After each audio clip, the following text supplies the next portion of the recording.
What did a certain young man do when Jesus was arrested? This is the question that we seek to answer today as we continue our verse-by-verse study of the book of Mark on Walking Through the Bible.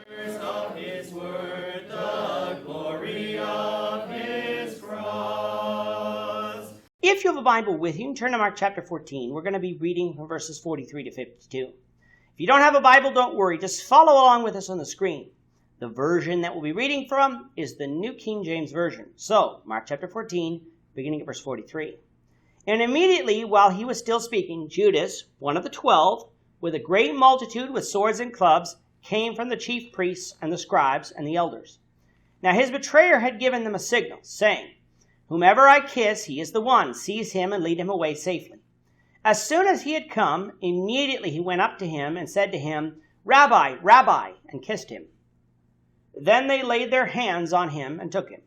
And one of those who stood by drew his sword and struck the servant of the high priest and cut off his ear. Then Jesus answered and said to them, "Have you come out as against a robber with swords and clubs to take me?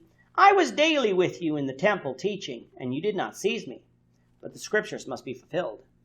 Then they all forsook him and fled. Now a certain young man followed him, having a linen cloth thrown around his naked body. And the young men laid hold of him, and he left the linen cloth and fled from them naked. In the last episode, we had Jesus in the Garden of Gethsemane praying to God. He prayed 3 times to the Father to let this cup pass from me. We discussed that Jesus was not asking the Father to remove the cross, for that is the very reason he came to earth. He was praying that the Father remove the agony of what he was facing at that very moment. However, as always, he prayed that it was the Father's will be done, not his own. Jesus was obedient unto death, an example for us to follow. While Jesus was praying, the disciples had fallen asleep. Jesus mildly rebuked them for this, but the disciples didn't sleep out of indifference, but Luke 22:45 said they slept out of sorrow.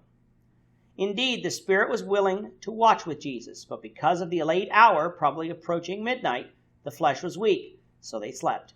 After finishing praying, Jesus again woke the disciples and told them to get up, for the time was drawing near that he would be betrayed. Today's reading said that no sooner had he got those words out of his mouth that Judas arrived with a great multitude sent from the chief priests and elders to arrest Jesus. They came with swords and clubs, armed for battle, as if Jesus was going to put up a fight. That would be the normal expectation, but as we know, Jesus was going to allow himself to be arrested without incident. Judas had told the multitude that he would give them a sign as to the identity of the one that they were to arrest. That sign was a kiss. A kiss was a sign of greeting, and to those standing by it would not immediately be seen as a sign of betrayal, which in this case it was. Jesus was not fooled. He knew exactly what Judas was doing. Now, why, you might ask, did the multitude need a sign? Didn't they know who Jesus was? I guess our confusion comes from the fact that we live in a world of electricity and streetlights. When we walk down the street at night on a well-lit road, we can see the face of those who surround us. And if we know them, we would be able to recognize them.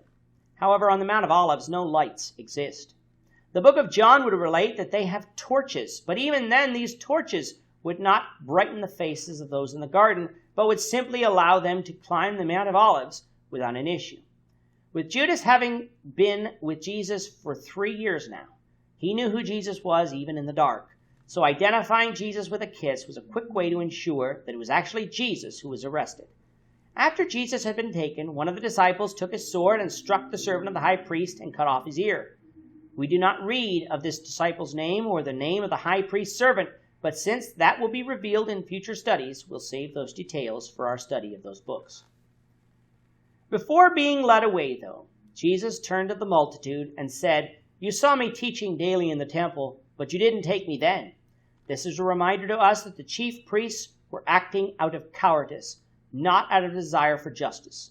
Seeing Jesus being led away, the disciples fled, just as Jesus said they would earlier in the night. Again, a fulfillment of Scripture.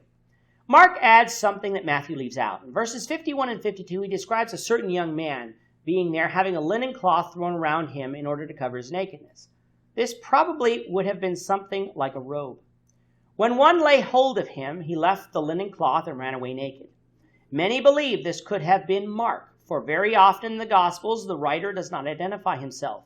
John doesn't identify himself in the book of John, simply referring to himself as the disciple whom Jesus loved. It is quite possible that this is what Mark is doing here. For when we get to the book of Acts, we'll find the description of Mark as a young man would be fitting. However, we cannot say with certainty that this was Mark, so we won't be dogmatic about it. With that, our time is up for today, Lord willing. We hope you'll join us for tomorrow's discussion of Mark chapter 14, verses 53 to 65, as we continue our walk through the Bible, one verse at a time. Thank you for watching today's episode. We hope that you found it edifying and ask that you not only subscribe to our channel and podcast, but that you like and share this episode among your friends so that the saving gospel of Jesus Christ can go out to the whole world.